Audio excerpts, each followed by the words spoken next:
This is the final part in my transmission filling and measurement woe series of videos. You know, in part one, I talked about some of the challenges you're going to face when you put that dipstick in and try to read it properly so you can get an accurate idea of how much fluid you either need to add or extract.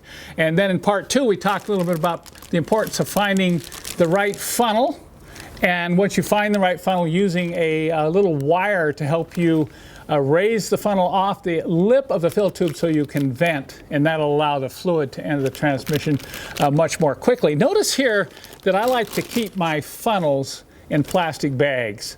It's very important. I can't stress this enough, no matter whether you're using, I like these lint-free blue shop towels. Don't use like a white paper towel or a napkin to wipe your dipstick. You do not want lint getting down in there. You do not want any dirt particles getting down there. I'm convinced that one of the reasons the engineers went to sealed for life transmissions in 1998 was because they were having too many warranty issues from people getting into their automatic transmissions and contaminating them. So you need to be very careful. Do not let anything, any small speck of dirt or any little piece of lint can go in there and literally prevent that transmission from shifting properly. Okay, you've just gone through your filling process and you pull your dipstick out and you go, once again, the engine's running in park with hot, and you're looking, oh no, look at that. It's way overfilled by about an inch. And you're thinking, oh, I can't believe it. I was so careful. Maybe you thought those marks between the low and the high mark was a whole quart, so you just dumped the whole quart of transmission fluid in there. And it's important that you do not overfill an automatic transmission. It can affect the performance of the shift of the transmission, and it actually can damage some types of transmissions if you overfill them.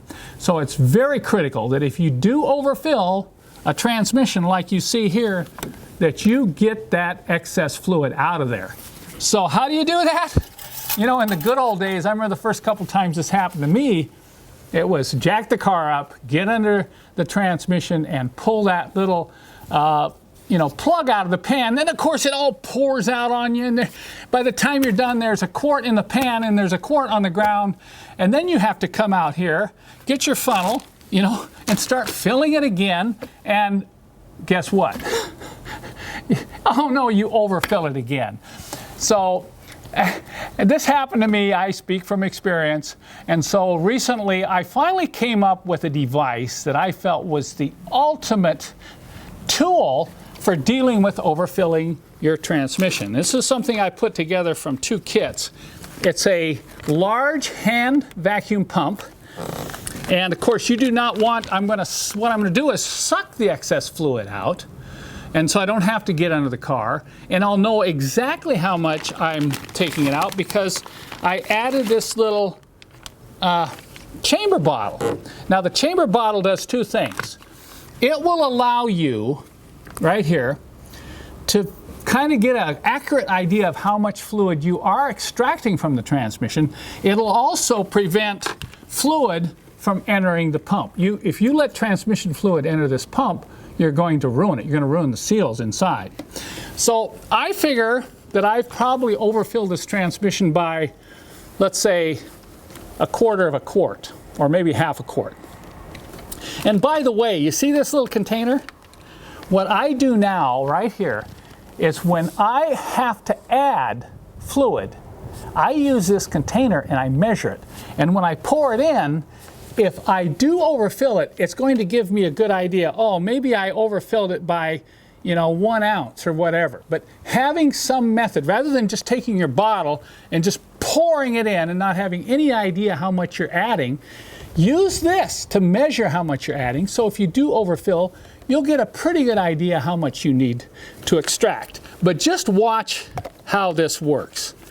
I hook up the capture bottle to the pump. And once again, this tube has to be super clean. We're going to remove the dipstick. I'll set this on a clean surface. And then we're going to insert the tube all the way down till it just touches. You can feel it touch the bottom of the pan. I'm going to raise it up about a quarter of an inch. Now watch how this works. It's 3, 4, 5, 6. Here it comes. Can you believe that, how fast that is? In less than a minute, I can extract all the fluid that I want from that transmission. Okay, I think that's probably enough. I'll just pull this out a little bit, and that will release the pressure, the vacuum pressure. And then I will pull this completely out of the fill tube.